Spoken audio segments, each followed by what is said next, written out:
Hi guys, I'm in the middle of baking and this is what we are baking today. These are cranberry and pecan and white chocolate cookies. They are amazing. And as you can see, I've got a whole bunch already done. I am going to do this batch for you. I'm making them in batches. So we're gonna start off, my KitchenAid mixer's fixed. We're gonna add 1 stick of butter, which is gonna be 1/2 cup of butter. And we're gonna go ahead and get this going. My butter is room temperature, so it's soft. Then we're gonna add 1 cup of granulated sugar, and that goes right in there. We're gonna cream the sugars. Then we're going to add 1/2 cup of light brown sugar. So we'll put that in there. Now this cookie is very special. It's got brandy in it. You can find a recipe exactly like it with a change of nuts. And on my food blog, I use walnuts, but you just go ahead and put pecans in here and it'll be fine. So I have been soaking these cranberries, and they've been soaking in Christian Brothers brandy, and I put the brandy in, and about 2 tablespoons, and then I microwave them for about 25 seconds to get them warm and let them soak up that brandy. All right, that's all nice and creamed.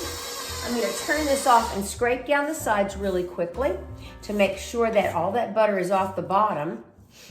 And I am using a scraping blade in my mixer. I'm so glad to have it back, of course. So we've got this going. This is so easy. You'll be able to do it. All you gotta do is get your ingredients prepped ahead of time. Now, since that is happening, we're gonna go ahead and put our egg in. It's 1 egg. And then another tablespoon of brandy. All right, so we've got that happening. And over here, I have some flour. And it says to sift it, but what I'm gonna do is whisk it, and I'm gonna whisk it with 1/2 teaspoon of baking soda. Here we go, and put that in. There we go. All right, so we've got 1/2 teaspoon of baking soda in there. So we're gonna whisk this around really well. Get it all incorporated. And we're gonna slow the mixer down a bit and add it in.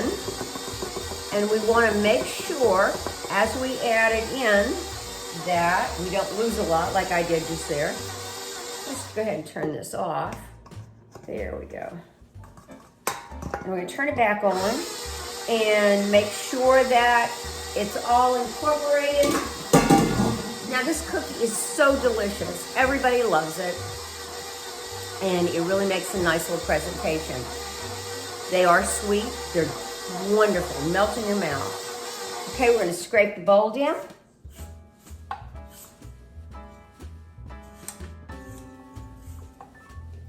All right, let's continue to mix that up.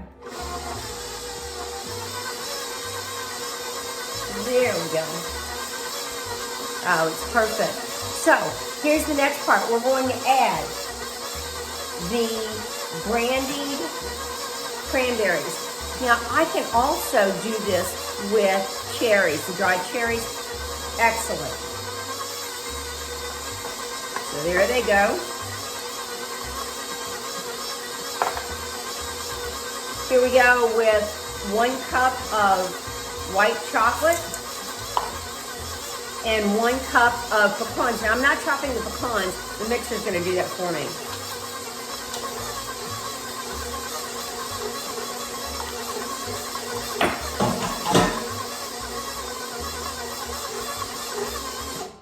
Okay, we're good to go. We're going to take the beater out.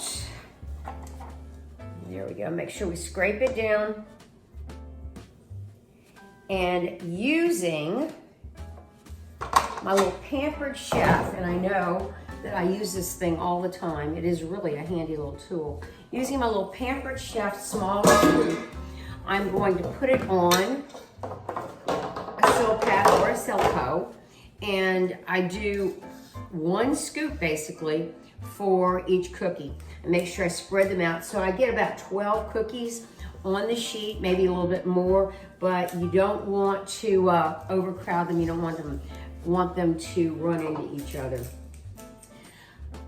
My cookies are perfectly baked at 9 minutes. Your oven may be calibrated differently, but mine is perfect at 9 minutes.